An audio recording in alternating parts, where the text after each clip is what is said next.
नमस्कार मित्रों। आज चिंतन में ईश्वर सब जगह विद्यमान है।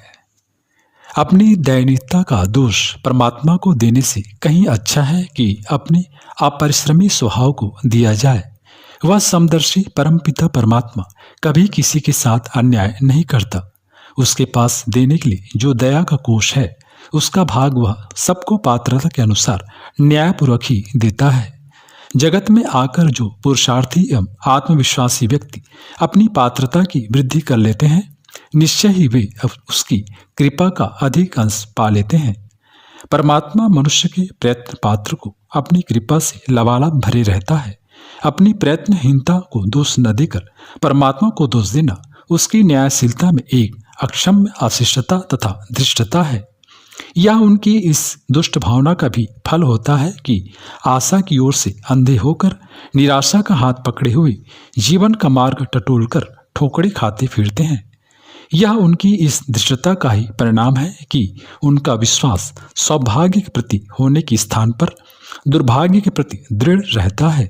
अपना कल्याण चाहने वाले प्रत्येक व्यक्ति का पावन कर्तव्य है कि वह परमात्मा को दोष देने के बजाय, उसकी कृपा में न्यूनता खोजने के बजाय अपने निष्क्रिय स्वभाव, अनुपयोगी प्रवृत्ति एवं निराशापूर्ण विश्वासों को दोष दे और अपनी कमियों, त्रुटियों एवं न्यूनताओं की खोज करे और उन्हें दूर कर लेने का प्रयत्न करे। आवेश प्रधान व्यक्ति का हर काम उतावली से भरा होता है। वह अपने कामों में आवश्यक धैर्य तथा संतुलन नहीं रह पाता। समय से पूर्व फल की आकांक्षा करने पर जब वह पूरी नहीं होती तब उत्तेजित होकर खींच उठता है। तब वह या तो अपने कर्तव्य कर्म से चिढ़ने लगता है अथवा समाज को दोषी मानकर द्वेष करने लगता है और बदले में अपने विरोधी पैदा कर लेता है। आवेश प्रधान व्यक्ति की बेल कभी सिरे नहीं चढ़ती। उसकी अस्त व्यस्त गति उसके पैरों को उलझाती रहती है। उसके काम बिगड़ते और कुरूप होते रहते हैं, जिससे उसे एक दिन स्वयं अपने से अरुचि हो सकती है और तब किसी ऊंचे लक्ष्य को पाना तो क्या, सामान्य जीवन भी खिन्नता से भर जाता है। आवेश निश्चय ही एक मानसिक रोग है, जिसका उपचार धैर्य, संतुलन तथा स्थिरता ही है। यदि आप में आवेश की दुर्बलता है तो पहले अभ्यास एवं प्रयत्नपूर्वक उससे धैर्य, संतुलन तथा स्वयं से स्थापन कर लीजिए। तब शांतिपूर्वक अपना लक्ष्य निर्धारित करिए, दिशा का निर्णय करिए और सोचे हुए सुनियोजित कार्यक्रम के अनुसार गंतव्य की ओर कदम बढ़ाइए।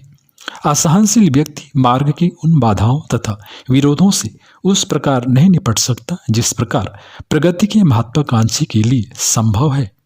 विरोधों का विरोध करना होता है, अवरोधों को धकेलना होता है। मानव जीवन भगवान की दी हुई सर्वोत्तम विभूति है।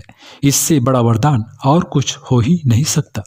सृष्टि के समस्त प्राणियों को जैसे शरीर मिले हैं, जैसे सुविधा साधन प्राप्त हैं, उनकी तुलना में मनुष्य की स्थिति असंख्य गुनी श्रेष्ठ है। दूसरे जीवों का सारा समय और श्रम केवल शरीर रक्षा में ही लग जाता है, फिर भी वे ठीक तरह उस समस्या को हल नहीं कर पाते। इसके विपरीत मनुष्य को ऐसा अद्भुत शरीर मिला है जिसकी प्रत्येक इंद्रिय आनंद और उल्लास से भरी पूरी है। उसे ऐसा मन मिला है जो पग पग पर हर्षोल्लास का लाभ ले सकता है। उसे ऐसी बुद्धि मिली है जो साधारण पदार्थों से अपनी सुख साधा के साधन विनिर्मित कर सकती है। मानव प्राणी को जैसा परिवार, समाज, साहित्य तथा सुख सुविधाओं से भरा पूरा वातावरण मिला है, वैसा और किसी जीव को प्राप्त नहीं है। इतना बड़ा सौभाग्य उसे अकारण ही नहीं मिला है। भगवान की इच्छा है कि मनुष्य उसकी इस सृष्टि को अधिक सुंदर, अधिक सुखी, अधिक समृद्ध और समुन्नत बनाने में उसका हाथ बटाए। अपनी बुद्धि, क्षमता और विशेषता से अन्य पिछड़े हुए जीवों की सुविधा का सृजन करे और परस्पर इस तरह का सद्व्यवहार बरते जिससे इस संसार में सर्वत्र स्वर्गीय वातावरण दृष्टिगोचर होने लगे। मनुष्य जीवन जैसी अमूल्य निधि फिर मिलेगी, इसकी कोई निश्चित सुविधा नहीं है। इसी जीवन में दिन रहते कुछ काम बना लिया जाए, इसी में बुद्धिमानी है। 50, 60 अथवा 100 वर्ष के जीवन को कामनाओं की पूर्ति में ही लगाए रखा जाए तो उसमें मानव जीवन की क्या सफलता, शक्तियों का क्या सदुपयोग, रहा भोग वासनाएं दुख का कारण बनी मानी गई हैं।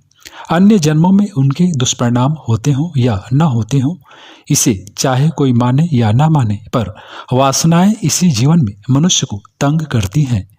अतः इन्हें कदापि उचित नहीं ठहराया जा सकता।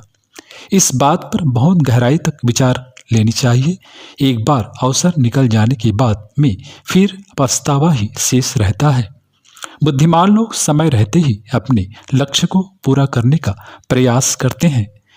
ईश्वर सब जगह विद्यमान है, उसे ढूंढने में कठिनाई नहीं। कठिनाई तो सिर्फ अपना अहंकार मारने में है। अपने आप को साध लिया जाए, व्रत संयम और तपस्या की आग में अपना अहंकार विगलित कर दिया जाए तो सर्वत्र ईश्वर ही ईश्वर दिखाई देने लगता है।